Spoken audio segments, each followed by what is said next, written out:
It's not enough research time to do the research because it's just always more to research. You know, I just keep going. Last week we started with surviving the 70s. Today we're going to venture into survival in the 80s.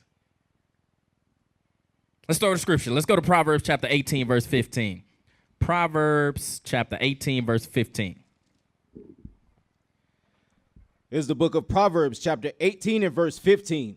The heart of the prudent getteth knowledge, and the ear of the wise seeketh knowledge. So prudent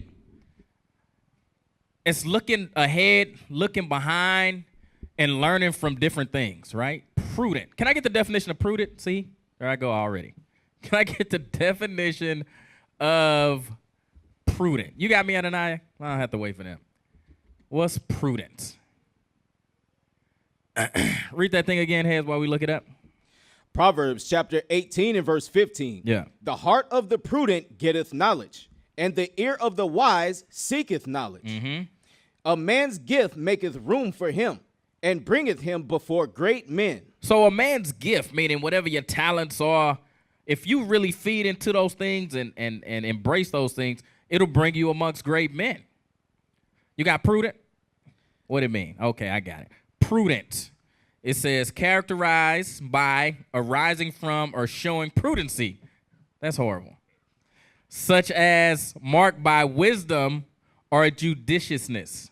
Shrewd in management of practical affairs, marked by circumspection. I like that, circumspect. You got to be circumspect in all things. Let me say it one more time. It says characterized by, arising from, or showing prudency, such as marked by wisdom. Wisdom is taking information and really learning how to utilize that information.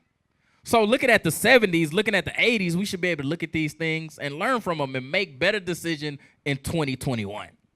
We should be able to look at the 70s, look at the 80s, and make better decisions for our life, for our family, for our children, because of prudency. So the 70s last week, we discussed things like busing, the busing system. What else did we talk about? Gangs, the opioid epidemic. I believe they was using syrup. My dad told me they was sipping on syrup back in the 70s. The KKK was still pretty big. What you got, Ananiah? We definitely was talking about the cocaine use. Cocaine use. And heroin. Heroin use, yep. What else was going on in the 70s? What else, Aunt? What did we miss? I know we missed some stuff. You was texting me. I missed some stuff. The integration into neighborhoods and stuff like that. The integration of neighborhoods, right. The busing system, that thing messed everything up. Made educating our black men and black women, our Hispanic men, Hispanic women, made it very hard, that busing system. So to close out the 70s, right, one things I forgot. Let's go to Matthew 24:24 real quick. Well, go ahead. The book of Matthew, chapter 24 and verse 24. Yeah. For there shall arise false Christs and false prophets, and shall show great signs and wonders, insomuch that, if it were possible, they shall deceive the very elect. So a lot of our people have been deceived by false prophets. One of the false prophets of the 70s that I meant to touch on, I forgot, but I just want to make sure I clear it up, is this guy right here. So pull it up, go to 245. Some of y'all may not have never heard of this guy, but our people went down to Guyana with this guy.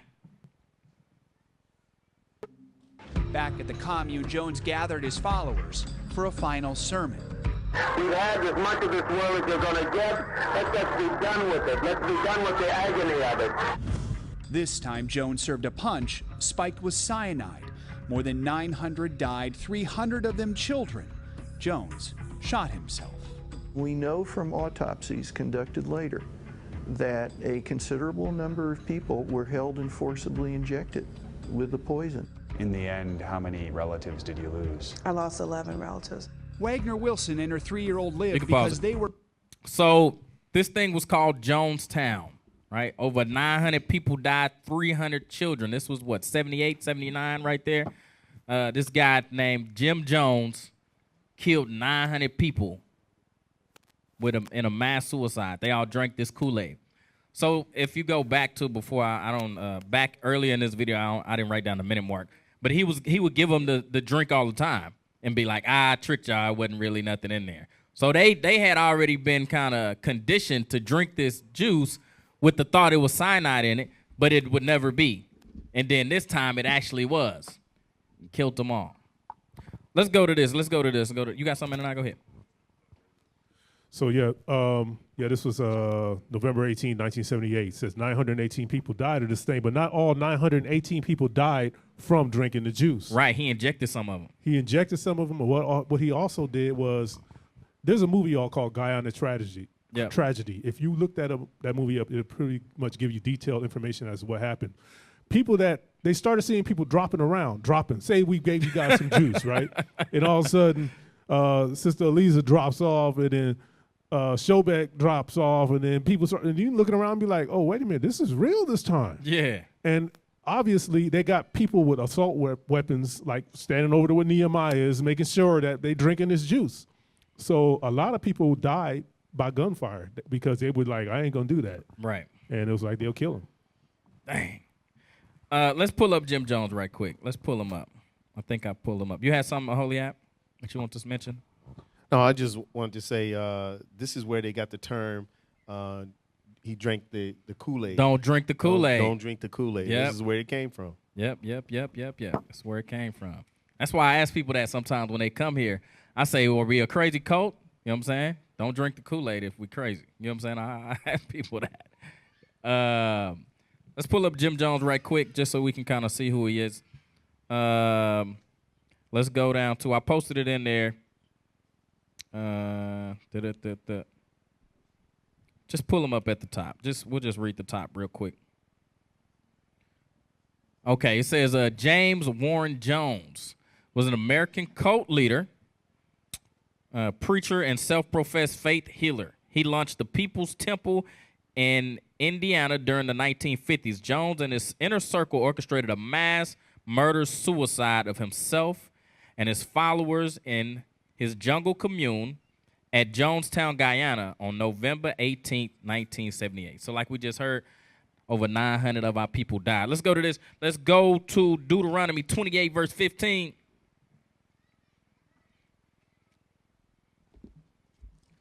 Deuteronomy 28, verse 15. Deuteronomy chapter 28 and verse 15. Yeah. But it shall come to pass, if thou wilt not hearken unto the voice of the Lord thy God, to observe to do all his commandments and his statutes, which I command thee this day, that all these curses shall come upon thee and overtake thee. So during the 70s, we were a cursed people. During the 80s, guess what? We was a cursed people. During the 90s, we're going to find out we was a cursed people. But right now, we're just going to focus in on the 80s and figure out what happened. Let's read 28, verse 28. Deuteronomy chapter 28 and verse 28. Yeah. The Lord shall smite thee with madness. With what? With madness. With madness. Go ahead. And blindness. How crazy, how mad do you have to be to go into the jungle with Jim Jones, a crazy white man? How blind and foolish must you be to do that? Read that again.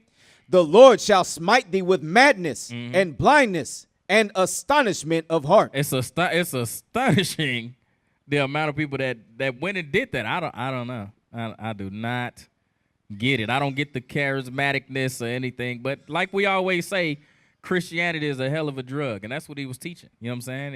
It was through Christianity he taught this mass suicide. You know, and little it be beknownst to our own people that Christianity is literally leading most of our people to a mass destruction when Christ returns. That's what it's leading them to. He just got them there a little bit early. But if you believe on white Jesus, oh, that's where you're headed. Let's go to the Miami video, 424. So during the 80s, now we transition to the 80s. Matter of fact, before you go to that, I posted a link in there. It should say the 80s, I think. Yep, there you go, the 80s. All right, there you go. The 80s, pronounced 1980s, shortened the 80s. a decade of Gregorian calendar that began January 1st, 1980 and ended December 31st, 1989. It was the 9th decade of the 20th century. The decade saw major socio-economic changes due to advances in technology and a worldwide move away from planned economics and towards laissez-faire capitalism. So the stock market and all those different things took off to a new level during the 1980s. Go ahead. You're shaking your head. Go ahead. What you got? Oh, wait. You're No, go ahead. No, go ahead. That economic time came from drugs, money going into the banks, and nobody checking that money that was going in. It was just tons of money going into the banking system at the time. Right, and they did things. They did things specifically to eliminate the income that was coming into our areas. Right, Reagan was the president of that time. He had a lot of tax cuts and a lot of government cuts that they made to what they do so-called balance the budget, and most of those economic decisions was based off of black man, Hispanic man. They cut food stamps. They cut socioeconomic Medicare for our people. That's what they did. And that infrastructure that was kind of there was destroyed in reference to how we were surviving. You had something tonight? No? Okay, cool. All right, let's go to Miami. And let's go to minute 424. Let's go to Matthew 24. And we'll start at verse 4. Matthew 24, verse 4. And on the Miami video, I want us to start at 424. Heads, read this first. The book of Matthew, chapter 24, and verse 24. Yeah. And Jesus answered and said unto them, take heed that no man deceive you. Yep. For many shall come in my name, saying, I am Christ. And when we looked at James Jones, that's the type of stuff he was telling his people. Go ahead. And shall deceive many. And so do what? And shall deceive many. And shall deceive many. So in the 1980s, guess what they was doing? Killing black men, unarmed, for no reason. That was happening in the 80s. Go ahead, click play on this thing. Residents of one neighborhood said that during the peak of the rioting Sunday night, they watched in amazement as a group of city policemen vandalized more than a dozen automobiles in a parking lot, smashing windows. Pause it. Who was doing and leading the riots out there? Go back to 424 again. Listen to what they just said. Who was doing that thing again? Who was doing it? Residents of one neighborhood said that during the peak of the rioting Sunday night, they watched in amazement as a group of city policemen vandalized more than a dozen automobiles in a parking lot. Dang. The police was out there vandalizing during the riots. Go ahead, hit play. Smashing windows with billy clubs and rifles, then spray painting the cars. Officials say their initial investigation tends to confirm the charges and that they will try to identify and punish the officers involved. You can pause it. You can pause it. So even back here when we would loot and riot, guess what? Amongst that you would have those, what do Bishop call them, provocateurs that would instigate and take things to a way higher level. We was mad. We was upset. Yeah, we was out there protesting. But then the police come in and they start vandalizing. Read Matthew 24:24 again. Matthew chapter 24 and verse 24. No, verse 4. I'm sorry. Verse 4. Yeah. And Jesus answered and said unto them, take heed that no man deceive you. Take heed that no man deceive you. Our people, they try to perpetuate through the news that, oh, we was out there doing the looting and the violence and the rioting. And I'm not saying we were completely absolved from this stuff, but we see here that the other nations, them police officers was out there doing that and putting that crime on us. And we like, hold on, man, that's police over there doing that. That ain't us. Let's go to that. Let's go to Sirach. Never trust thy enemies. Where that's at? 12. Go ahead to it. The book of Sirach, chapter 12 and verse 10. Yeah. Never trust thine enemy. Yep. For like as iron rusteth, so is his wickedness. So is his wickedness. And I just was watching that brother that did American Skin and Birth of a Nation, he was talking about, the original formation of police was something called patty rollers. And that thing was introduced during the time of slavery when we would try to escape. That's what they would do. They would come out and chase us down. So those same people that was enforcing us and keeping us in slavery are now the same people that you call police today. Same people. Let's go back to Matthew 24 again. Verse 4. Matthew chapter 24 and verse 4. Yeah. And Jesus answered and said unto them, take heed that no man deceive you. For many shall come in my name, saying, I am Christ, and shall deceive many. Let's go back to Deuteronomy 28 again now. We're going to go back to Deuteronomy 28, and we're going to look at verse 28 one more time. Deuteronomy chapter 28 and verse 28. Yeah. Hold on. Let me get there with you. Hold on. Numbers, Deuteronomy. Okay, go ahead. The Lord shall smite thee with madness and blindness and astonishment of heart. Yep. And thou shalt grope at noonday, as the blind gropeth in darkness. And thou shalt not prosper in thy ways. Yep. And thou shalt be only oppressed and spoiled evermore. So it was something called the war on drugs, the war on crime. Let's pull up, it should be the video with, should be a sister. I'm talking about we moving into the war on drugs and crime during the 80s. So like you said, that was the Reagan era. And, Nancy Reagan was supposedly the big advocate against anti-drugs. Just say no. Just say no. Yeah, we're going to get into that. Yeah, we're going to talk about that a little bit. But that was her big push. Just say no. Meanwhile, crack and all these other drugs are being moved into our neighborhoods. When you look at the news back in the 80s, I pretty much, that was my prime time coming up in the 80s. That's what you called it? Prime time. Prime time, yep. I remember the most in the 80s. And here in San Diego, suburban San Diego, right, it was horrible.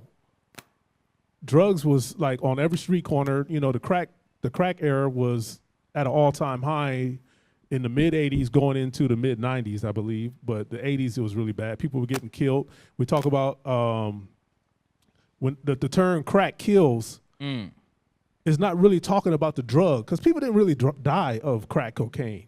What was killing people was people, when they take that drug, they say the drug typically takes about 2 minutes to take effect in your system. And it only lasts for about 6 minutes. Yep. And then after that 6 minutes, you're craving more. Let's go to it. It's 129. The last video I just sent, the Griot, War on Drugs.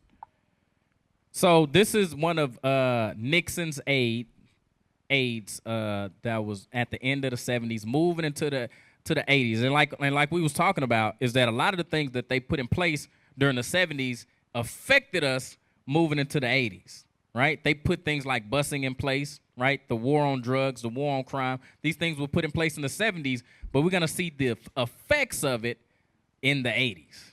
Go ahead. Or quote from an aide to President Nixon has surfaced claiming that the war on drugs had everything to do with race and politics. Pause it. The war on drugs had everything to do with race and politics. The war on drugs, it'll make you think like, oh man, I'm against the war. I'm against drugs. Let's war against that. I'm against crime. Let's war against that.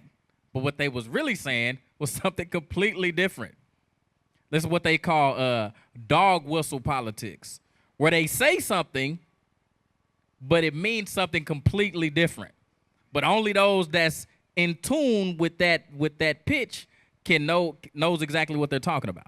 You know what I'm saying? Dog whistle politics.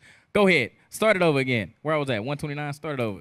Quote from an aide to President Nixon has surfaced claiming that the war on drugs had everything to do with race and politics. The Nixon campaign in 1968 and the Nixon White House after that had two enemies, the anti-war left and black people. We knew we couldn't make it illegal to be either against the war or black, but by getting the public to associate the hippies with marijuana and blacks with heroin, and then criminalizing both heavily, we could disrupt those communities.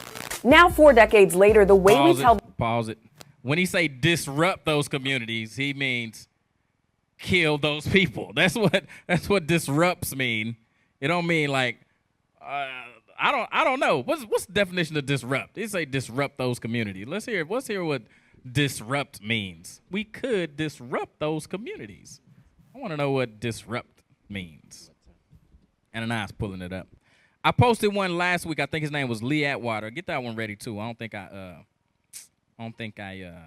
posted it this time.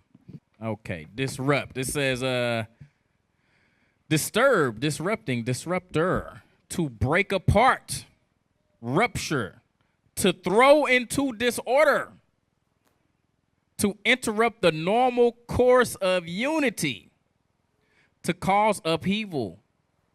Go ahead. That's good. That's good. All of those are good. Let me read it one more time so we can understand when he says we want to disrupt that community. Disrupt means to break apart or rupture, to throw into disorder. They threw our communities into disorder through the war on drugs, through the war on crime. To interrupt the normal course of unity. It destroyed the course of unity. You got half the people on one side saying, yeah, war on drugs, war on crime. And then you got another group of people that's actually dealing with the ill effects of that. And again, I'm not saying it's an excuse to rob, steal, murder, do drugs. But the poverty that they put in place through the Reagan administration and those, we'll get to those next. Can I get that Lee Atwater quote? I think I just said it, and he's still doing this. Lee Atwater. Thanks. Let's go to Deuteronomy 28. What did we just read again? Verse 29. Read that again. Deuteronomy chapter 28 and verse 29. Yep. And thou shalt grope at noonday, yep, as the blind gropeth in darkness, and thou shalt not prosper in thy ways. Thou shalt not prosper in their ways. Here it come. And thou shalt be only oppressed. We'll be oppressed and spoiled. And disrupted is the word that they use. Oppressed and spoiled. Evermore. Forever. No matter what we do, that's what we was dealing with. You got the video, man? Go ahead and hit play on that thing when you're ready.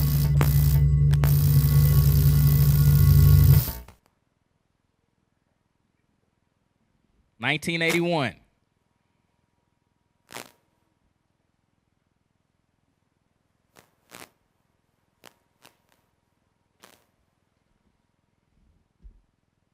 Here's how I would approach that issue as a statistician or a political scientist, or no, as a psychologist, which I'm not, is how abstract you handle the race thing. In other words, you start out, and now y'all aren't quoting me on this. All right, I won't hear it. You start out in 1954 by saying nigger, nigger, nigger.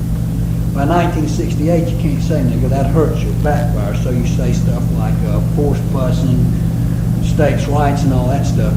And you're getting so abstract now. You're talking about cutting taxes, and all of these things you're talking about are totally economic things. And the byproduct of them is blacks get hurt worse than whites. And subconsciously, maybe that is part of it. I'm not saying that, but I'm saying that if it is getting that abstract and that coded, that we're doing away with the racial problem one way or the other. You follow me? Pause that thing. Because obviously said. Pause that thing. So he said in the 50s, they say things like, nigga, nigga, nigga. We hate the Negroes. That's how the politics would go. When they would be running for office, those are the things that we say or that they would say. And then when they moved to the 80s, they would say things like cutting taxes, cutting aid, war on drugs, war on crime. They say things like that. Now it's abstract. They no longer have to say, we hate Negroes. They no longer have to say that now. Let's go to, I believe I sent it to you. It should say the war on drugs. Let me see. Yeah, there we go. War on drugs. Let's see what that is. So war on drugs is a global campaign led by the U.S. federal government of drug prohibition and military aid and military intervention. So they say, look, the U.S. is leading this. So behind the scenes, what was truly happening is that Ronald Reagan and the CIA were importing drugs from South America and bringing it here at the same time saying war on drugs. They was doing that simultaneously. I want you to go to, bring me Godfather. We shall only be oppressed and spoiled. Go ahead. Hit play on that thing. Watch this. Watch what the movies was like in the 80s. Listen to what they said. I also don't believe in drugs. For years, I paid my people extra so they wouldn't do that kind of business. Somebody comes to them and says, I have powders. If you put up $3,000, $4,000 investment, we can make $50,000 distributing. So they can't resist. I want to control it as a business, to keep it respectable. I don't want it near schools. I don't want it sold to children. That's an infamia.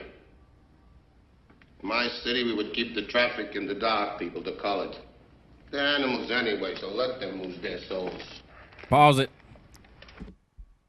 He said we're going to keep it in, they're the black people. They animals anyway. This is what was going. See, this is a movie, but this is what was going on in American politics. This is why we were oppressed and spoiled.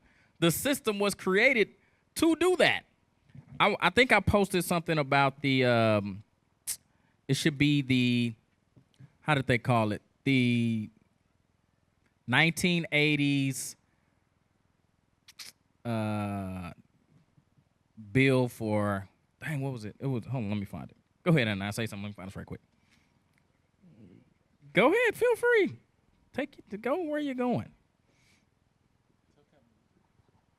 Let's go to real quick. Let's go to Hosea chapter 3 and 4, because one thing that is with our people is imagery. We have no image. We have nobody to look to. So we get caught up in the Jonestowns. We get caught up in the crack eras. We get caught up in everything that the other nations are throwing at us because we have nothing to look forward to. In the 80s, we started kind of a little bit of light transition into having an image, but it wasn't the true image. It wasn't the image of people keeping the commandments, but it was black, Hispanic people in positions of authority and positions of power. Read that in Hosea real quick. The book of Hosea, chapter 3 and verse 4. For the children of Israel shall abide many days without a king, without a prince, and without a sacrifice, and without an image, and without an ephod, and without a teraphim. So what I really want to focus in is like without an image. Without an image, we're lost. We're lost as a people because we have nothing to look to. That's why we go to this false crisis that the white image of Christ. We look at these leaders as gods. You know, when it says you should not worship, what does it say? Many other false Christs shall come. When it's saying false Christ, it's not really necessarily always talking about people talking religion. We look at these people as our gods. Yep. And that's how we get caught up in all these different cocaines and the cocaine, the heroin, and the crack era, you know. So you find what you want. Yeah, because I'm struggling right here. It's okay. But that's where I didn't want to really get into this because I know we're going to go into No. I mean, the thing that I was trying to find, and I can't remember where I sent it, but what Reagan did, again, is that he wanted to balance the budget, right? That's what he said. But what that did was it took the money out of our communities. You know what I'm saying? So where they made the cuts were towards our people. They didn't make cuts anywhere else. And so the effect of those cuts was now we don't have any money to feed ourselves. So now we in this place where we're oppressed. We don't have any way to feed ourselves. We stuck in this system where it's like this is our only option. This is the only product in our neighborhood to sell. The stores are broke down. There's nothing in there to sell. We gotta sell drugs. That was the thought process. And the drugs had to come from somewhere. Yeah. We don't have any connections to the what is it? Cocaine to Nicaragua. What's the plant called? This is the coca plant. Yeah, the coca plant. We have no coca plantations we here have none of those. in this thing. So that stuff had to come from somewhere. Yep. So they take something away, but they give us something that's going to destroy ourselves. Yep. Okay, let's go here. Let's go to that video that Ananiah posted. Yeah, the crack one. The war on crimes, the war on drugs was about destroying or disrupting, what they say, disrupting the black community. And so during the 80s, they had something called the crack epidemic. Go ahead. Let me know when y'all got it. We'll go to Matthew 24 again. Stay in Matthew 24, and let's look at verse, while they finding it. Just read the next verse. Watch what it say. Watch what God say. Matthew chapter 24 and verse 5. Yeah. For many shall come in my name, saying, I am Christ. Yep. And shall deceive many. And ye shall hear of wars. Here we go. You should hear what? And ye shall hear of wars. What was the wars we was hearing about? The war on drugs. The war on crime. A lot of times we hear wars, we think, oh, it's talking about something else. No. It's talking about the war against you. Read it again. I don't think they caught it. I don't think they caught it in an eye. Read it again. And ye shall hear of wars. The wars that you heard about on TV back in the 80s, the war on drugs, the war on crime, that was the war against our people. We're surviving in the midst of a war, not even knowing that we at war. We don't even know we at war. We hear the war on drugs, war on crime. We like, oh, that's a good thing. Not knowing the whole purpose of it is to destroy us. Deuteronomy 28 and verse whatever you just read again. Deuteronomy chapter 28 and verse 29. Yes, sir. And thou shalt grope at noonday. Yes, sir. We groping at noonday. We hearing on the news, oh, man, it's a war on drugs. They going to clean up our communities. War on crime. Yes. Get the crackheads off the street. Go ahead. As the blind gropeth in darkness. But we blind. We completely blind to the whole dog whistle politics that's in place. Go ahead. And thou shalt not prosper in thy ways. Yes. And thou shalt be only oppressed. We was oppressed. And spoiled evermore. And evermore. We hear the war on drugs. We're like, yes. It should have been, oh, dang. They coming after us. Go ahead. Get your mic ready, Anna. It's you. I got you. Go ahead and play. Was it a specific area you wanted them to start? Okay, go ahead, hit play. Enterprising dealers went further, developing a form of cocaine that was even cheaper and packed a lot more punch. This is it. The drug so powerful it will empty the money from your pockets, make you sell the watch off your wrist, the clothes off your back. Or kill your mother. Yep, that's what we're seeing. On the streets of New York, it's called crack, and the deals go down quickly. You've just witnessed a buy. This form of cocaine comes concentrated. It is smoked rather than sniffed. It produces an intense high within 5 to 10 seconds that lasts only 5 to 10 minutes and leaves the user craving for more. So you'll notice that the neighborhoods that this drug ran rampant was in our neighborhoods. That's what we just seen in Godfather. Right. He said sell it to the blacks, they animals anyway. Exactly. That's the same thing the U.S. government was saying. And it's made from the same material as cocaine, but is mixed with so many other chemicals that it makes it cheaper. Yep. And it gives you more of addiction. Yep. Keep going. This is the most addicting thing that probably ever existed in the world, you know? It will make you a slave. This is not one socioeconomic group using this drug. This that. Pause that. What did he say? What did he just say? He said it would run it back. I wanted him to say it again before we even touch on that. Just 2 seconds. Just go back. Not that far. Yeah. Right there. That's good. Probably ever existed in the world, you know? Oh, you gotta go back. It will make you a slave. This is not one socioeconomic group. Pause it. He's letting you know that this drug, this little tiny drug that you just smoke, that takes literally only he's going to get into that too, 2 minutes for it to really take effect. Yep. Turns you into a slave. Turns you into a slave. And that was the whole point of the Willie Lynch letters. Again, the same curses that we dealt with at the beginning when we came over here, they kept coming through the decades. It just came in different forms, different ways. They were still making slaves out of us all the way back here. Go ahead. It was a form of control and a way to kill us. Yep. It was a way to control us, to keep us in the specific neighborhoods, but I didn't think they anticipated it to go as bad as it really went. I think they did. It said they want to disrupt the community. But it kind of went outside of the community. Well, that's why the scriptures say that they tongue will fall on themselves. That's true. That's true. You know what I'm saying? Let's go. Hold on, Holy Avenue. So I saw it from another standpoint. Yeah. I saw it from the banking standpoint because I was in the bank at the time, and they would let certain people deal to our community, and that money would flow in. But then they would come after them and end up sending those guys that they would give the drugs to, send them to jail. And so that was another form of slavery because they allowed them to sell the drugs, and then after a while, when they got too big, now we got to take them down. Now we got to take them down. Now we got to take them down. Go ahead, hit play. You a slave. This is not one socioeconomic group using this drug. This isn't rich folks or poor folks. It's rich folks and poor folks. And it's blacks, whites, Hispanics. It's across the board. I have never seen a situation like this. Stop. Is what? Back that up just a little bit. I wanted to... This is not one socioeconomic group using this drug. This isn't rich folks or poor folks. It's rich folks and poor folks. And it's blacks, whites, Hispanics. It's across the board. I have never seen...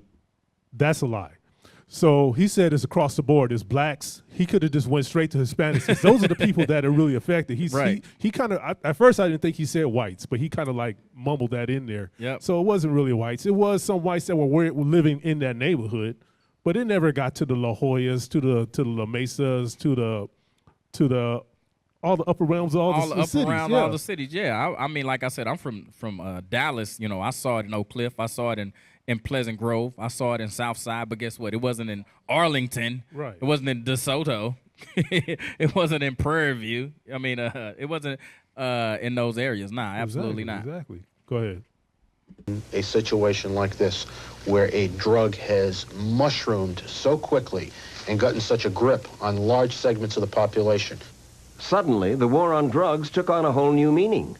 Crack had its greatest appeal among society. Generation, most people are using crack, using drugs, and it just causes them to do weird things, strange things. You know, kill you for a $10 rock, crack rock. They kill you for anything at all, not think twice about it. There has been 4 drug-related murders since the first of the year on Drake Place. Disturbances almost nightly. Uzis, machine guns, you name it. Spend a day in these neighborhoods of projects and modest homes, and you're overwhelmed by the drug sweeps and pushers. So are the people who live here. Why do you think so many people are getting killed? From drugs. From drugs. Why though? What happens? It's the drugs, the crack, the drugs, the crack. I tell my children, your father stop. was killed. This is where I wanted to get to. When they had the term crack kills, and he's saying it's the drugs that kills, it's the crack, it's the drugs, it's the crack. It's not the drugs, it's not the crack, it's the people going after the crack that's killing people so they can get that fix again. Yeah. Is our people turned against our own people so that they can get that 6-minute high. I mean, this is real life. You know what I'm saying? When I was a kid, we'd go to the park, Lego Park, South Dallas, play basketball. And I'll never forget it, man. We was out there playing basketball, and it was this crackhead that was coming up to the court. And there was another dude. We was playing basketball. I didn't know. You know what I'm saying? Nothing. I'm just playing basketball. And this dude comes out of nowhere trying to fight the dude to get some crack from him. And me and my cousin, we just playing basketball. We don't know what's going on. This dude gets an axe. And we ran. Yeah, we left. That's how crazy. We left. I'll tell you, it was bad, bro. This is, south side of Dallas. You know what I'm saying? I seen that with my own eyes. Right. It was here in San Diego. Nice, subtle San Diego in the 80s. It was crazy. It was crazy. Down in the Four Corners. Had a whole different meaning down there.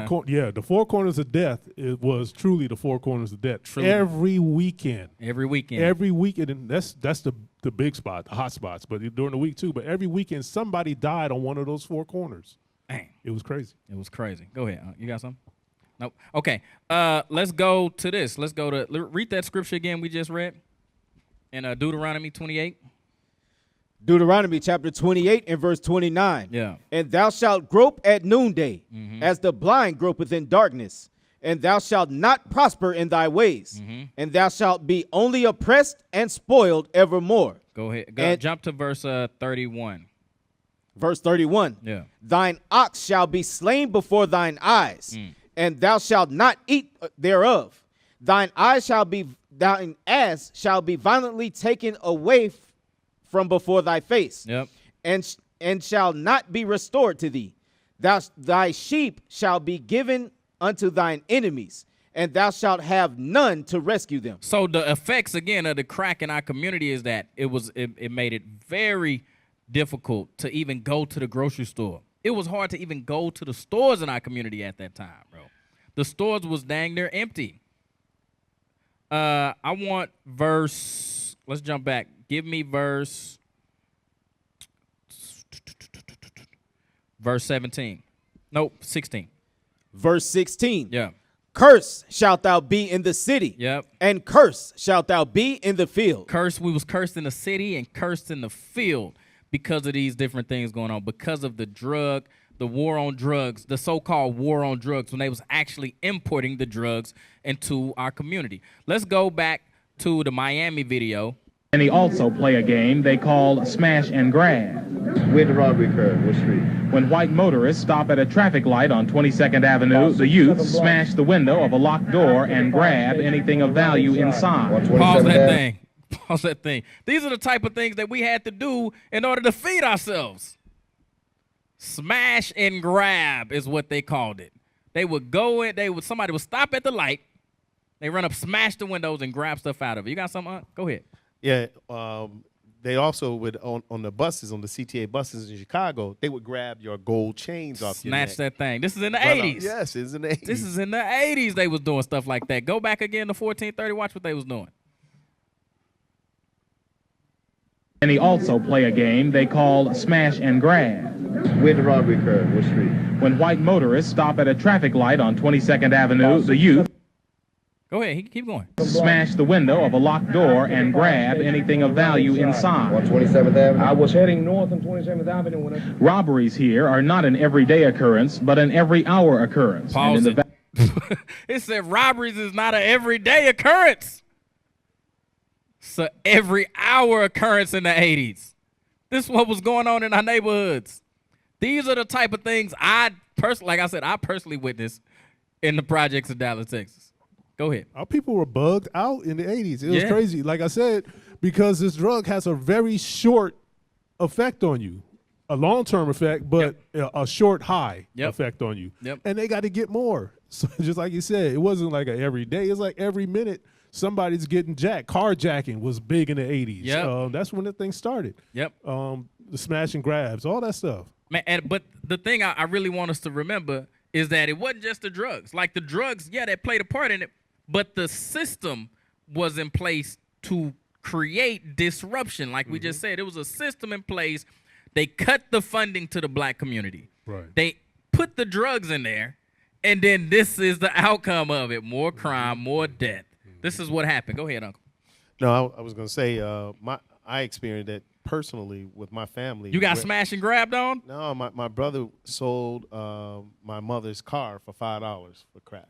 For $5? For $5. It was crazy That's time. It was a crazy time. Yes. That is crazy.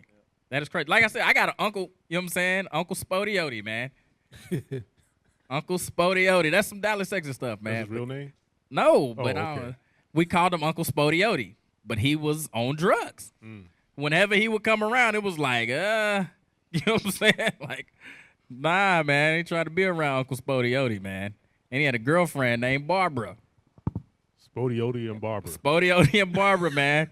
Hide your purse. You ain't want to be around them, man. You ain't want to be around them with nothing of value because it would come up missing somehow. It would just randomly come up missing. Again, this is after the 80s, but my mother passed right after my daughter was born, right? And I had got a bunch of money from work. It was like cash, like they had gave me like a stack of cash, right?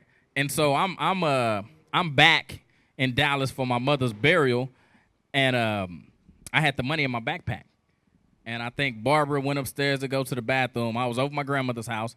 Barbara went upstairs to go to the bathroom, and then my baby mama, my ex-wife at the time, she was like, "The money in your backpack is gone." I was like, "What the heck?" I had to go deal with Uncle Spodiotti and Barbara. They took the money out of my backpack for my mother's burial. They took the money out of my backpack, bro. Never forget that. Did you get it back? Yeah, I got it back. They said they didn't take it, but somehow it ended up in my baby mama's purse. Somehow it got in there. I don't know how it ended up in there, but it's crazy, bro. It was crazy. But yeah, man, they started in the 80s, though, using these drugs. All right, let's go to, go back to Matthew 24 again. Matthew 24. And I believe we was at verse 6. 6. Go ahead. Matthew chapter 24 and verse 6. Yeah. And ye shall hear of wars and rumors of wars. The wars, again, like I said, was against us. The war was against our people. The war, it wasn't about, in the 80s, so they got things like the Cold War and Soviet, dealing with Soviet. They was almost about to go on the brink of nuclear war. All of this is what they say happened in the 80s. And again, these things were reported on the news. But the major war was against us. That's where the war was. Go ahead.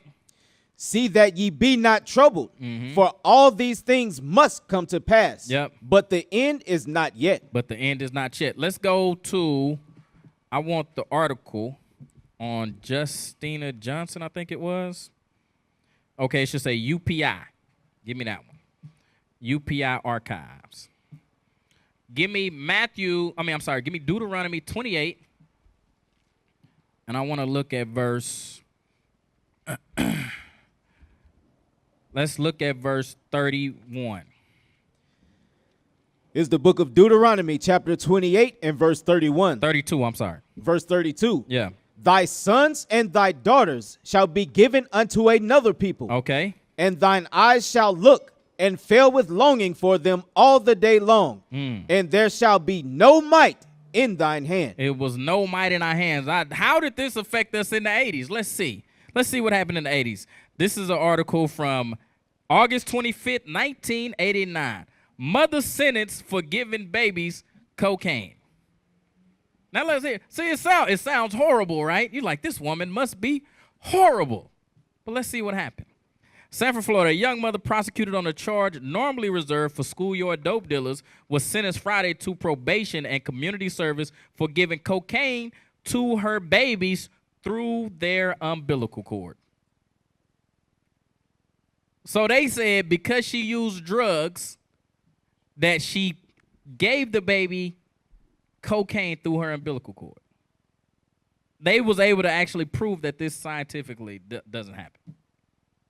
But that's what they put out back here. Let's watch. Let's read on. It says, Jennifer Johnson, 23 years old, was convicted of 2 counts of delivering a controlled substance to a minor. She admitted being a cocaine abuser and said that during both pregnancies, she smoked crack the night before and the day she gave birth.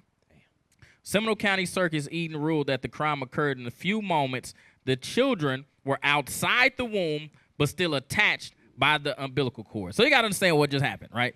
She's in the hospital having a baby. The police are outside the door. When the baby comes out, they arrest her for the cocaine being passed through the umbilical cord. I don't know if y'all understand what I'm saying. Do you get what I'm saying? Does it make sense what I'm saying? I hear what you're saying. I'm just sitting here like, why were the police hanging around outside the hospital waiting for her to give birth? Because it was these Edomites that was taking all these surveys of people, and then they was like using the information against them. They was like, yo, I need help. I'm dealing with drugs. I'm pregnant. She would go in for appointments, and they took that information and turned it against her. Because she was asking for help when you read the whole article. It was on that thing I told you about, too. Go ahead, Anna. No, that was it. I was just like, I'm sure this happens all the time. Yeah. This happens all the time. It's funny. I was just talking to my daughter yesterday and regarding drinking. She can't really drink. You can only drink so much before it's out of your system if you're breastfeeding. Like right. That, right. So in this case here, she's doing cocaine and crack. Yeah. So I don't know how long that takes to get out of your system. I don't know either. But the whole point is that they waiting to take the baby from the lady as she giving birth. They standing outside the birthing room and taking the baby as soon as it comes out. It's crazy. Again, the whole purpose, like we just heard the guy Lee Atwater say, was to disrupt the black community. That was the whole point. Read it again. Read Deuteronomy 28. Deuteronomy chapter 28 and verse 32. Yeah. Thy sons and thy daughters shall be given unto another people, and thine eyes shall look and fail with longing for them all the day long, and there shall be no might in thine hand. It was nothing that sister could do. Let's read on where I'm at. Jennifer Johnson, 23, was convicted 2 counts of delivering a controlled substance to a minor. She admitted being a cocaine abuser and said that during both pregnancies, she smoked crack cocaine the night before and the day she gave birth. Seminole County Circuit Court Judge Eden ruled the crime occurred in the few moments the children were outside the womb but still attached by the umbilical cord. Doctor said both babies tested positive for cocaine in their system but are now healthy and living with relatives. Johnson has 2 other children who live with relatives and were not affected by her drug use. I think they ended up putting her on probation for like 15 years, bro. Put her on probation for 15 years and couldn't have nothing to do with them babies. She had, 200 years of community service. That's a lot of community service. Community service is horrible. It is horrible. I don't know if none of y'all ever experienced that. You know what I'm saying? You hear it, you think, oh, community service. I'm going to go to the library and read to old people, or I'm going to help old ladies cross the street. You know what I'm saying? No. That's not what it is. Them people you see out on the freeway with them orange vests on, that's pulling up stuff out of the ground or whatever that is, that's community service. And it's ugly. It's not fun. It's not fun. I think I had got like 10 hours. 10 hours, bro. That took me like 2 months to do.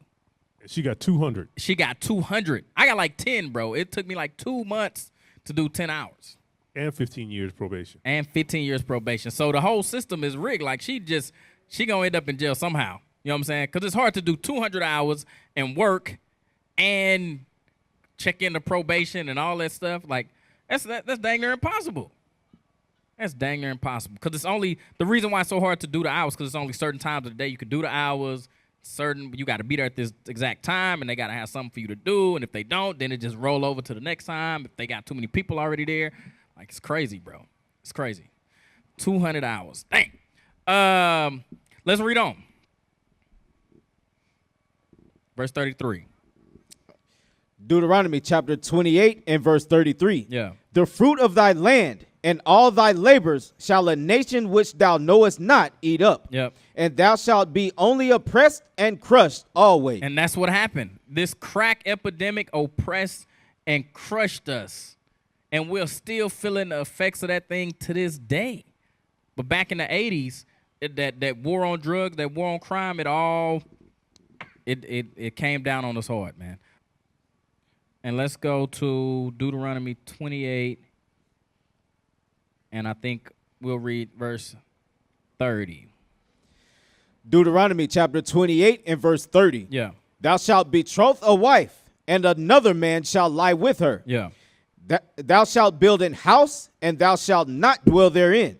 Thou shalt plant a vineyard, and shalt not gather the grapes thereof. So what this is going into is that everything that we had as black men, it was stripped from us.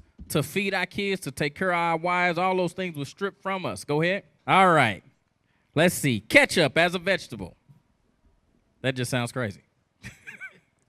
They said ketchup was a vegetable. The ketchup as a vegetable controversy refers to a proposed United States Department of Agriculture Food and Nutritional Services regulations early in the presidency of Ronald Reagan that intended to provide more flexibility in meal planning to local school lunch administrators coping with National School Lunch Plan subsidiary cuts enacted by the omnibus regulations of 1980 and 81. So like I said, Reagan made all these cuts. So when they made all these cuts, they like, hey, we supposed to feed all these black people lunch at school. Well, they got to get a certain amount of meat, a certain amount of vegetables, a certain amount of dairy. That's what they supposed to get. Let's see what happened. It says the regulation allowed administrators the opportunity to credit items not explicitly listed that met nutritional requirements. While ketchup was not mentioned in the original regulation, pickle relish was used as an example of an item that could count as a vegetable. So when your kids went to school, they say how much, what, because you send them to school. And again, our people, man, and this dang on school system, they really believe that the system is designed to help them in some form or fashion, the education system. But anyway, this is where you get your free lunches and all that stuff from. It says, while ketchup was not mentioned in the original regulation, pickle relish was used as an example as an item that could count as a vegetable. A similar controversy arose in 2011 when Congress passed a bill prohibiting USDA from increasing the amount of tomato paste required to constitute a vegetable. The bill allowed pizza with 2 tablespoons of tomato paste to qualify as a vegetable. What the heck, man?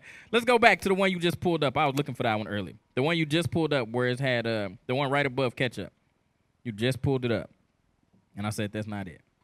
All right, cool. It says Reagan calls for $41.1 billion in spending cuts for fiscal 1982. So again, like I was saying, what they would say is things like spending cuts. And our people would think, oh, this is good. Yeah, we gotta help the budget out. Spending cuts. Let's see what it did. President Reagan yesterday called for, this article was February 19th, 1981. President Reagan yesterday called for $41 billion in spending reduction in 1982 fiscal year. About $16 billion of this come from programs that primarily aid the poor. That's the poor. When I say the poor, it's talking about black people. Aid the poor, but would be taken. The administration maintained in ways that would not hurt the truly needy. Medicaid, food stamps, housing aid to the poor, and unemployment compensation all would be affected. So they cut $16 billion that was coming into our neighborhoods. They took $16 billion out, put the crack in, and said, let's see what happened. I'm reading where it says, in ways that would not hurt the truly needy, but they cut Medicaid, food stamps, housing aid to the poor, and the unemployed compensation. So they cut all the stuff that they needed. Yes. So what qualifies as the needy? That's truly needy. That's what I'm saying. So again, what also happened in the 80s, which I probably won't get to, is that inflation rose at crazy numbers. Yes. Like the value of the dollar, I think it was 16% or something like that. I was reading it earlier, but I didn't want to post $100 is worth is $200 and something today. So it's basically something like that. Like so two what? and a half the time. Right. So your dollar, right? If it was a 16% decrease in the buying power of your dollar, right? So say every dollar you have, just to make a round number, we'll do 20.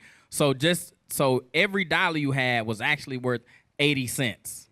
You know what I'm saying? Like that's what was happening. So the money that you would make at the time would be offset by the food stamps or the Medicare. And I believe also at this time they started charging people that was living in low-income housing around 30% or whatever that housing project costs. So the numbers that we see now in reference to, say, your housing is $2,400 a month, you got to come up with like 25 to 30% of that. And that started back here in the 80s. Before that, it wasn't doing that. It was like, you poor, we're going to put you in a housing project and not charge you so you can try to figure out a way to get ahead.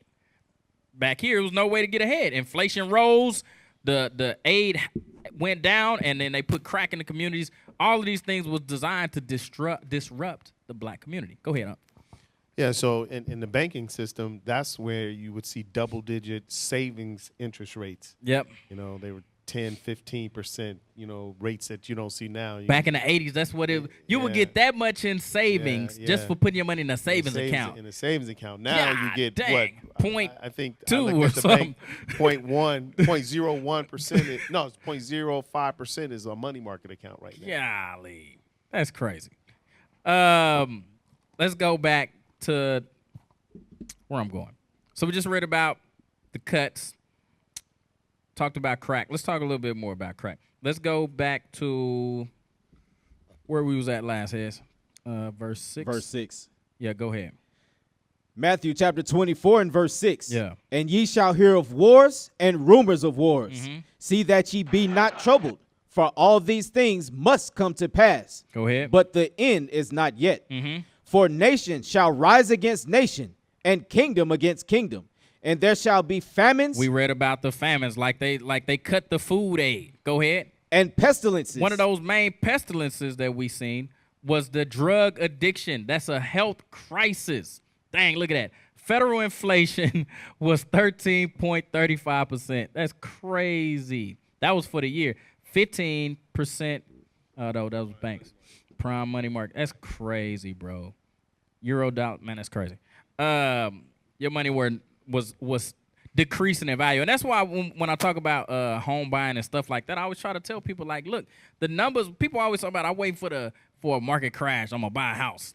Look, man, if the market crash, that's only a 10% adjustment. You dig what I'm saying? So if you buy a $700,000 house, 10% of that is $70,000. Guess what? You still paying $630,000. You're never gonna get back to the place where a house was $10,000, $20,000. That's not coming back. The Negro. That's not coming back. That's what they waiting for. When the house is like $100,000 again, I'm gonna get one. No, it's not happening. It's not ever happening. Yeah.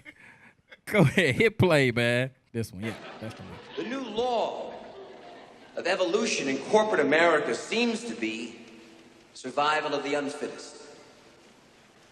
Well, in my book, you either do it right or you get eliminated. In the last 7 deals that I've been involved with, there were 2.5 million stockholders who have made a pre-tax profit of $12 billion. Thank you.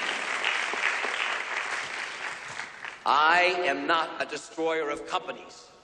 I am a liberator of them.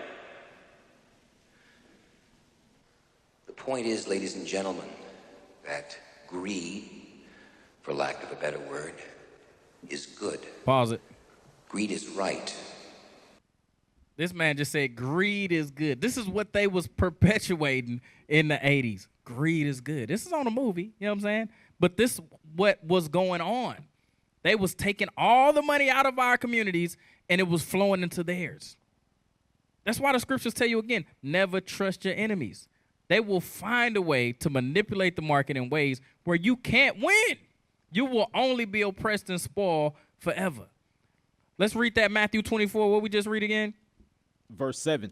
Verse 6. Do it again. Matthew chapter 24 and verse 6. Yeah. And ye shall hear of wars and rumors of wars. There was an economic war against us. There was an epidemic war in reference to crack against us.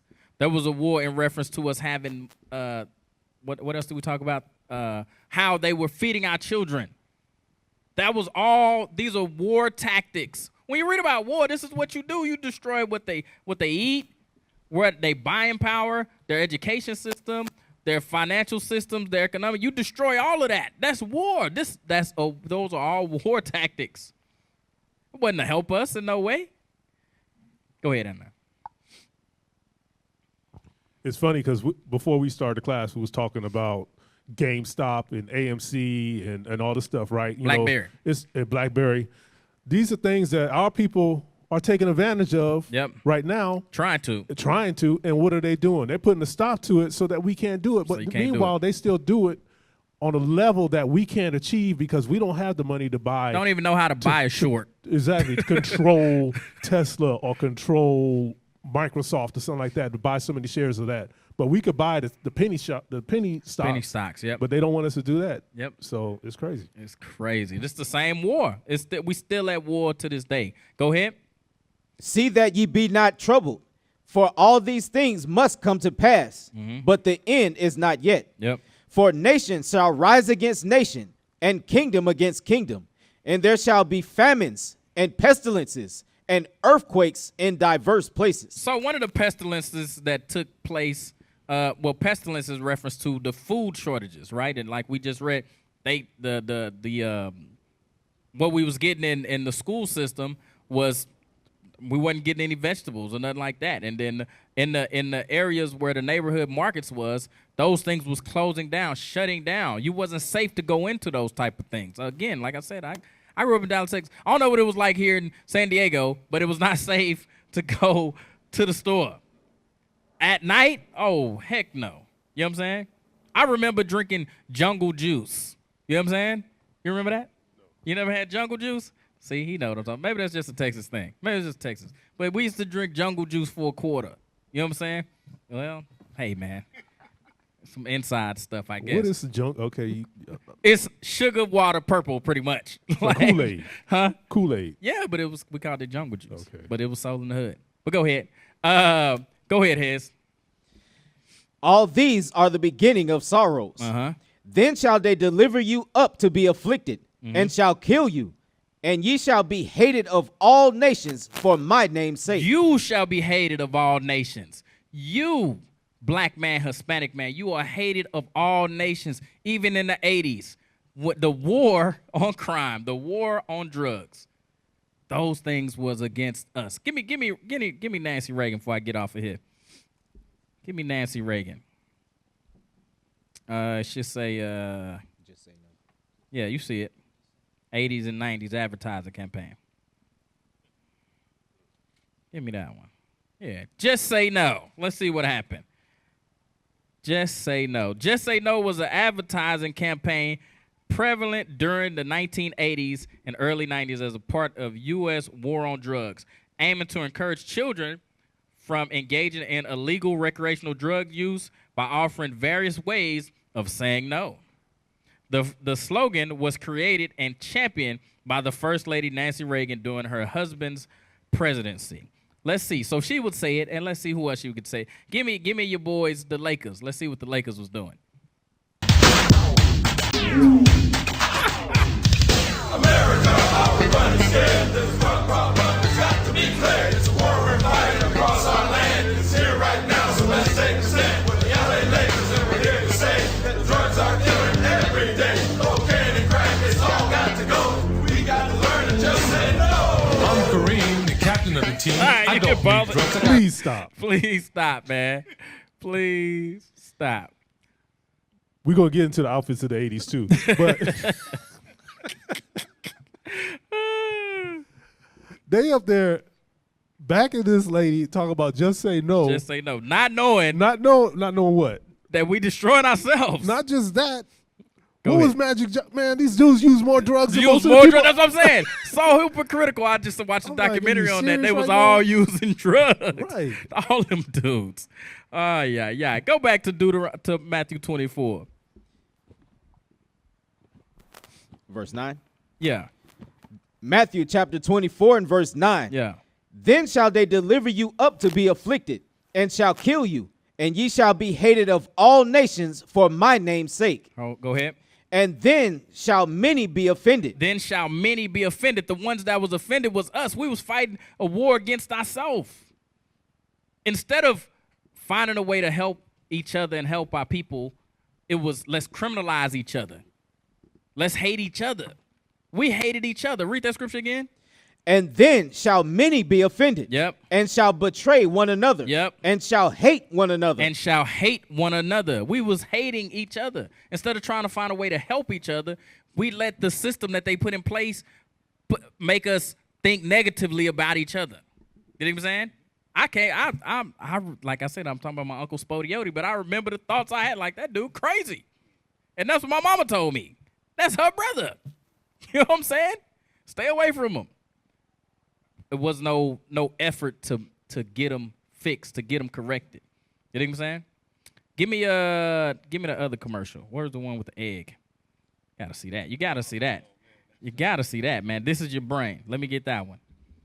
That's official 1980s right there. This is 1980s. Don't spoil it for them. Some of these people ain't seen this yet. This is official 1980s stuff. We schooling the youth right now. You know what I'm saying? We schooling them. This commercial ran every day, nonstop, everywhere, every cartoon. This was everywhere. Go ahead. Is there anyone out there who still isn't clear about what doing drugs does? Okay, last time. This is your brain. This is drugs.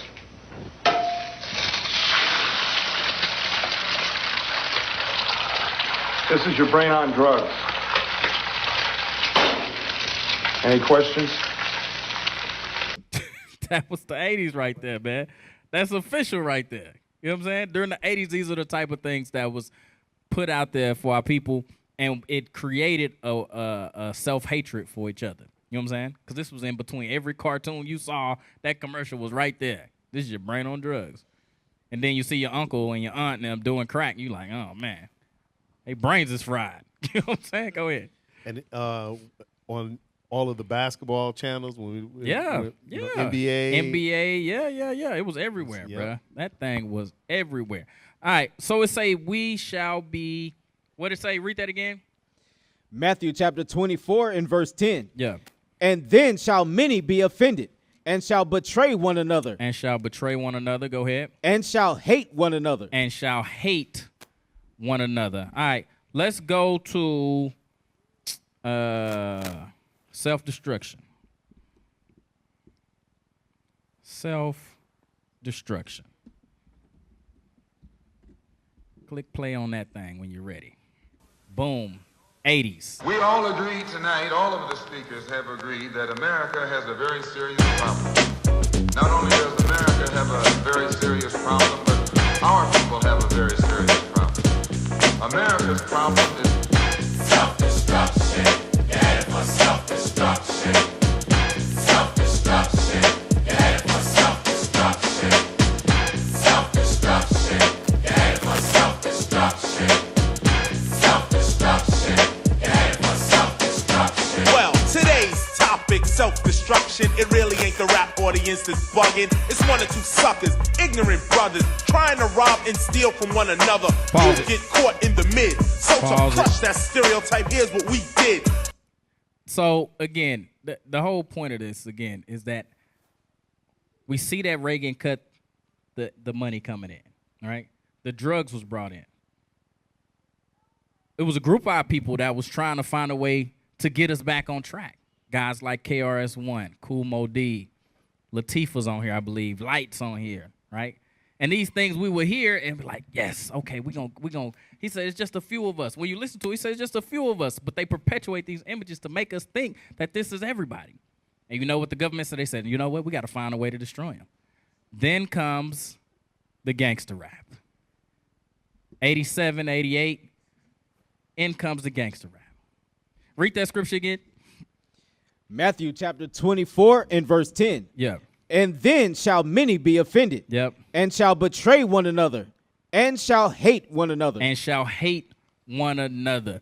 The everything about what we just was watching, if y'all, young people don't remember this, well, some of y'all wasn't born in the 80s. But the purpose of the music at that time was to uplift, to encourage, to push our people in the right direction. Go to that. Give me Colossians chapter 3, verse 16. The book of Colossians chapter 3 and verse 16. Yeah. Let the word of Christ dwell in you richly in all wisdom. Yep. Teaching and admonishing one another in psalms and hymns. So we would teach each other and admonish one another in our songs. That's what we would do back in the 80s. And comes the gangster rap. Go ahead. And spiritual songs.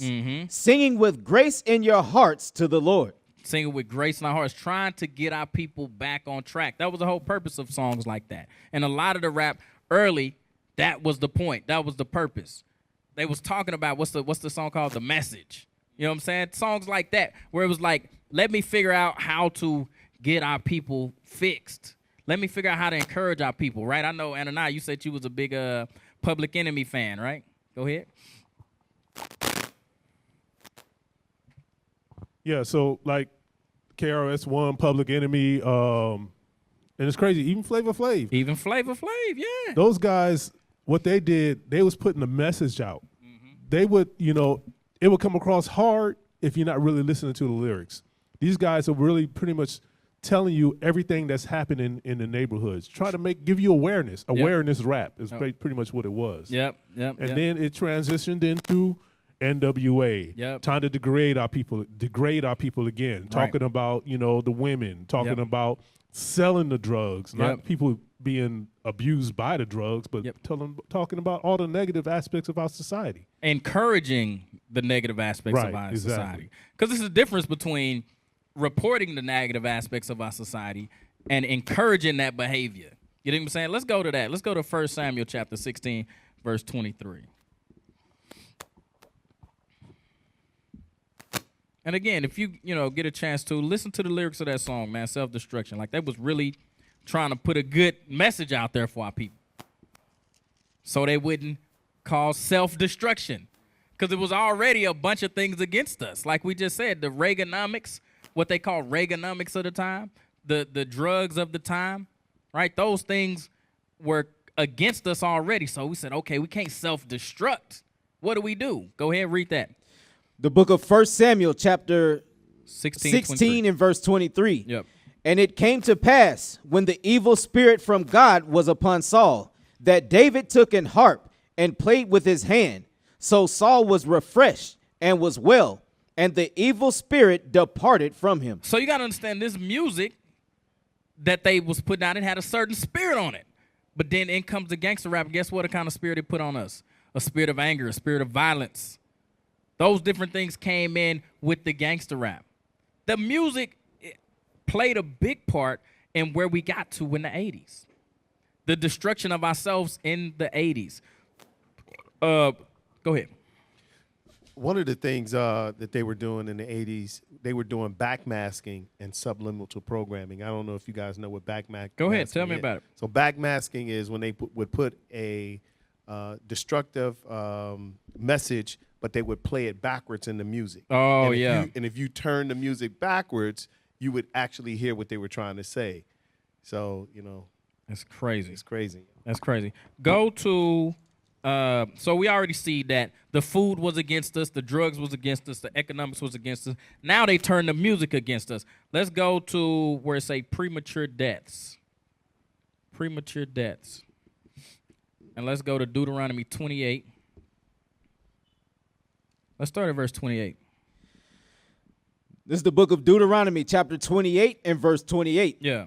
The Lord shall smite thee with madness and blindness and astonishment of heart. And thou shalt grope at noonday, as the blind gropeth in darkness. Because the blind was groping at darkness. Go ahead. And thou shalt not prosper in thy ways. And thou shalt be only oppressed and spoiled evermore. So these curses, the blindness of the curses that was put on us, because again, the music initially was good, but then it transitioned, and then something happened. Come on, give me that article where it say the deaths. Premature deaths. There you go. All right, cool. It says, in the United States, a generation of young black males ages 15 to 24 are prematurely dying from homicide and suicide. Between 1950 and 2010, the average death rate for a young black male due to homicide was 81.7% per 100,000. 81% per 100,000. So now we got drugs, right? I forgot. Let's go back to that too. Let's go back. They have mandatory minimums too. Go back to that. Don't forget the mandatory minimums.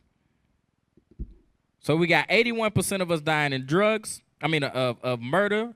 The music is infecting our brain to create violence against each other. We got bad foods coming into us from school. We got drugs. Let's see the mandatory minimums as well. Bring high cost and low return. It says federal drug sentencing. Federal drug sentences enacted in 1980s and 90s have not reduced drug use or, what does it say? Recidivism.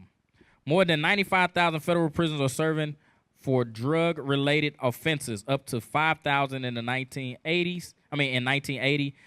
Changes in drug crime patterns, laws enforced practice played a role in this growth. But federal sentencing laws enacted during the 1980s and 90s also have required more defenders of go to prison and stay there much longer than 3 decades ago. It should say something about the 80s. Scroll down to more imprisoned, higher costs. Okay, Congress increased criminal penalties for drug offenders during the 1980s to a lesser extent in the 1990s in response to the mounting public concern about drug-related crime. So like we just said, like KRIS-1 was saying, is that a few people was doing this, but they were perpetuated through the news, and now we all think that way about each other. Like we read in Matthew 24, we're going to be haters of each other. We're going to deliver each other up for prison. That's what we was doing. We was like, man, it was more black people than anybody out there saying, yeah, let's get the crime out of here. Let's raise the mandatory minimums. What was the guy's name? Charlie Rangel. He was one of the leaders of pushing that. It's a black man from New York. 1995. In a 1995 report examining the history of federal drug laws, the U.S. Sentencing Commission found that drug abuse in general, crack cocaine in particular, had become a public opinion and in members' minds a problem of overwhelming dimensions. The nation's violent crime rate surged 41% from 83 to 1991 when it peaked at 758 violent offenses per 100,000 residents. So we was dying at an alarming rate, right? From these ages, it say 758 violent offenses. I think it was a chart. Let's scroll down where it say probation. Probation has all but disappeared as a sanction for drug offenders. In 1980, federal courts sentenced 26% of convicted drug offenders to probation. By 2014, the probation had fallen to 6%, with judges sending nearly all drug offenders to prison. So we lose a lot of our people to the drugs themselves.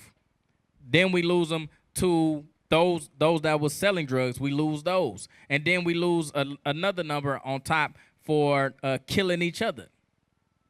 So I want to look at those numbers. I want to look at those numbers and figure out where we at real quick. And I'm going to finish this up. All right. Let's go to last one. Give me the AIDS video. AIDS was another big one in the 80s as well. Click on that. It should be like the first 2 minutes or so. Give me Deuteronomy 28, verse 20. It's the book of Deuteronomy, chapter 28 and verse 20. The Lord shall send upon thee cursing, vexation, and rebuke, in all that thou settest thine hand unto for to do, until thou be destroyed, and until thou perish quickly, because of the wickedness of thy doings, and whereby thou hast forsaken me. So because of the wickedness of our doings, all these things came upon us. Right? Jump down to Egypt, where it say the botch. It should be 20. Verse 27. Yeah, 27. The Lord will smite thee with the botch of Egypt, and with the emerods, and with the scab, and with the itch, whereof thou canst not be healed. There cannot be healed. And that's what was going on with AIDS. There was nothing we could do. That sounded exactly like AIDS. It was a botch. It was these giant scars on your body. It was nothing you could do. Hit play on that thing. It's mysterious, it's deadly, and it's baffling medical science. Acquired immune deficiency syndrome.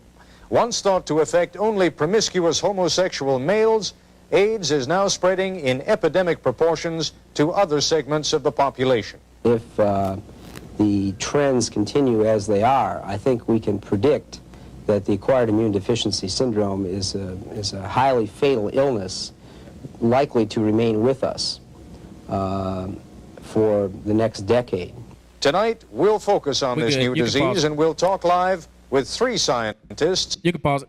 So the Lord put this thing on us and our communities. All right, let's pull up the tables now. We're going to pull up some charts real quick. Give me the statistics on HIV real quick. It should be table 1. Yep. All right, so it says blacks and Hispanics. This is a chart on, it says table 1, number of percentage of persons with AIDS by selected characteristics and period of report. So we're going to scroll down to where it say blacks and Hispanics right there, right? So in the 80s, blacks and Hispanics that had AIDS was 12,700. And then by the end of the 80s, it was 63,000. And Hispanics, we had 35,000. So we're looking at around 100,000 people with AIDS during the 80s, right? All right, now let's look at violent crime. We see that how the music affects us. Let's go back to Proverbs chapter 18 real quick. I want verse 4. The music and the violence, how that affected us. Go to the I think it was premature death again. I want y'all to get that number as well. I think it was called premature death.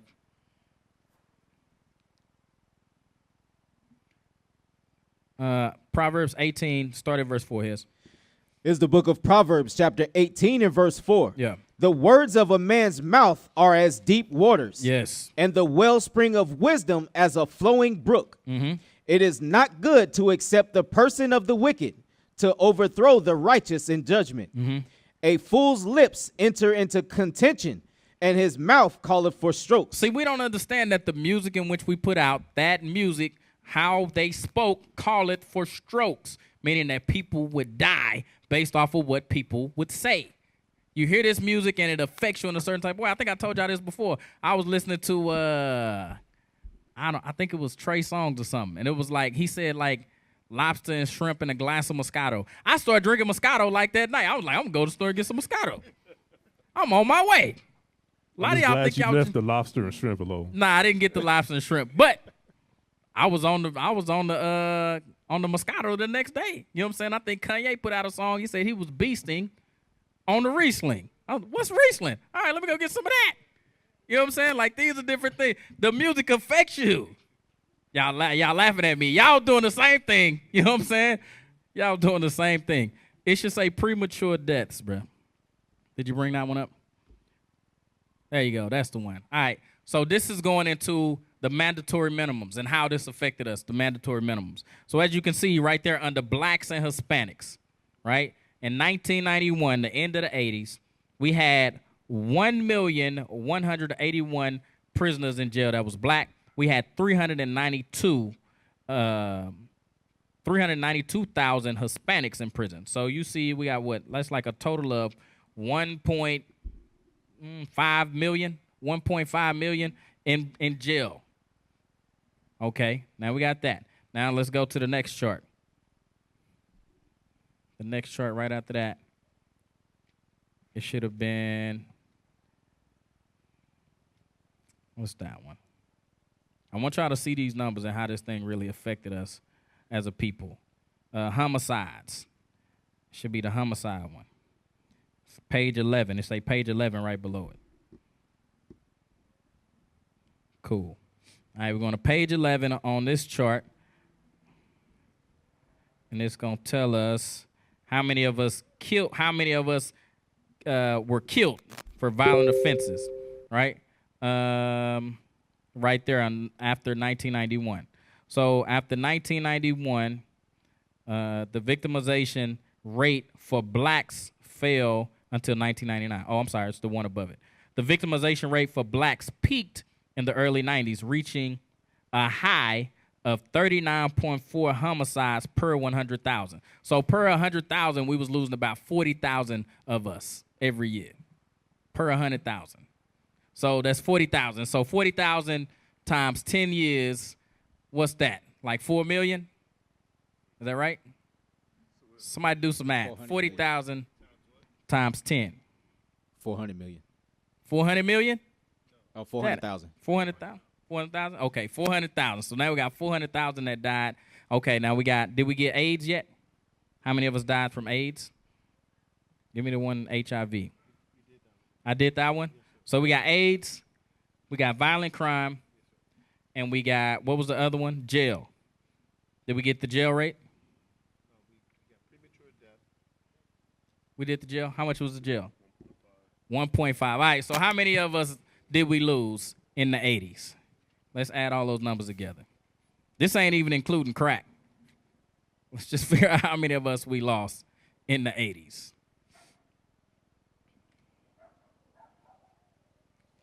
It's crazy. Need my calculator? 400,000 plus 1.5 million. That's 1.9. And then AIDS. It's like 2 million something.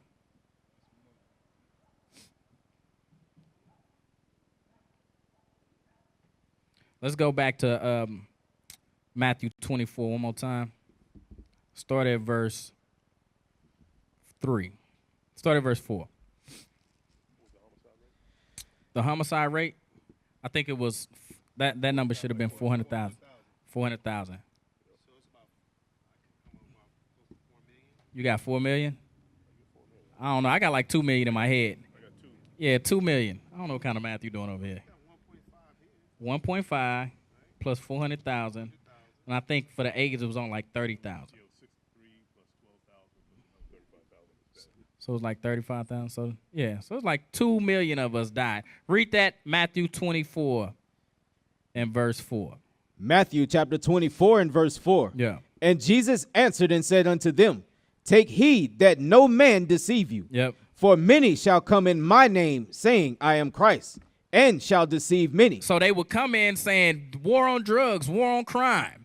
Like, man, we should listen to these people. They got our best interests at heart. Go ahead. And ye shall hear of wars. But at the same time, when they coming in to help us, you hearing about wars. Go ahead. And rumors of wars. And rumors of wars. There should be a war out there. It should be, they militarize the police at this time. Go ahead.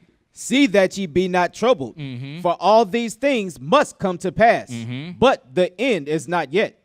For nation shall rise against nation, and kingdom against kingdom, and there shall be famines. We experienced famines in the 80s, right? Go ahead. And pestilences. We experienced AIDS in the 80s. Go ahead. And earthquakes in diverse places. All these are the beginning of sorrows.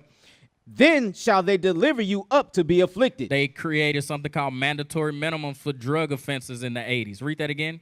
Then shall they deliver you up to be afflicted. And the school system was destroyed in the 80s. They cut the income rates and the inflation rates rose. At the same time, they planned this game with the money that we're not included in. Read that again. Then shall they deliver you up to be afflicted. And shall kill you. And say what? And shall kill you. And shall kill you. Like I said, crack came into the communities. AIDS came into the communities. They put the gangster rap into the communities. And we were killing ourselves through the systems that they put in place for us. Go ahead. Go ahead. You finna say something tonight? Yeah, I was going to say, the other thing they put in place was the 3-strike rule. 3-strike rule. The 3-strike rule is like you get one major offense, and then any other little offense, you're in jail for life. So they'll just put us away. Dang. Go ahead, read that again. Then shall they deliver you up to be afflicted, and shall kill you, and ye shall be hated of all nations for my name's sake. Go ahead. And then shall many be offended, and shall betray one another. We was betraying one another. We turning each other in. We turning on each other. We killing each other.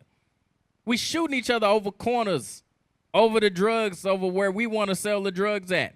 We killing each other through promiscuity, through homosexuality. Go ahead. And shall hate one another. And shall hate one another. You got something, Aunt? Yeah, and they were doing that through dropping guns off in our communities. Dropping the guns. That's what I'm saying. It's like we went and bought guns. We couldn't buy guns. Half of us went to jail, so you can't even buy guns. Read that again. And then shall many be offended, and shall betray one another, and shall hate one another. And that's what happened to the 80s. We really embraced that hate towards each other in the 80s, man. And this is all part of the curses. And, you know, some of us are the products, and we survived the 80s, and a lot of us lost a lot of brothers and sisters and family in the 80s. Go ahead, Ananias. So in the beginning, they called this, what they call it, an epidemic, right? We're dealing with a pandemic. Does anybody know what the difference between an epidemic and a pandemic? When you think of epi, like think of an earthquake. The epicenter of an earthquake is centralized. Pandemic is across the nations, right? Go to Deuteronomy 28 and verse 37. Dang. You're right. You're on point. The book of Deuteronomy, chapter 28 and verse 37. And thou shalt become an astonishment, a proverb, and a byword among all nations, whither the Lord shall lead thee. So we are an astonishment to those people because, like I said, it's an epidemic. It's centralized here in America. You don't hear about no crack going on in other countries. Nope. All this madness going on in the other countries, it's all centralized here. And we are an astonishment. When you think an astonishment, it's like a WTF moment. Like, what the hell is wrong with these people? These supposed to be the greatest people on the planet, but look at them. Look at them. It's crazy. Let's go to Judith. Let's go to Judith right quick. Judith chapter 5 and verse 20. Again, man, don't forget. Don't think that this stuff was all by accident. The drugs and the guns came in and they cut the funding, and at the same time, you know, AIDS came in. I think this is just a random. This is random negative. Read that. Is the book of Judith, chapter 5 and verse 20. Now therefore, my Lord and Governor, if there be any error in this people, and they sin against their God, let us consider that this shall be their ruin, and let us go up and we shall overcome them. So they put the sin in our communities. Why? To ruin us. Like it said when Lee Atwater was talking. He said to disrupt. They use code words like war on drugs, war on crime, to disrupt our community. And the outcome was this. We were in ruin in the 1980s. You know what I'm saying? I don't got nothing else unless y'all got something else. I'm done. We lost 2 million brothers and sisters in the 80s to drugs, violence, and it was a lot of it was self-inflicted. A lot of it was self-inflicted. Yeah, they put the drugs there, but we don't got to use them. Yeah, they put the music out, you know what I'm saying, and perpetuated those things, but we can say we can do something better. All right, Israel. So with that, I'm going to say shalom. We used to scream black power while heroin was pushed. But at the end of the day, nothing's in vain. IUIC has been given a vision. The tents of Judah has risen. Many has attempted the mission. Minor murmuring, omitting, and missing the mark. Just reading that he had the flame of fire in his eyes gave us the spark. We on Paul's mission. We out on the road, purple and gold. From Mexico, Cuba, Haiti, Ghana, Sierra Leone. 144,000 boots banging, concrete crackling. These are our men repented at heart. The scriptures is proof. IUIC, we deliver the truth.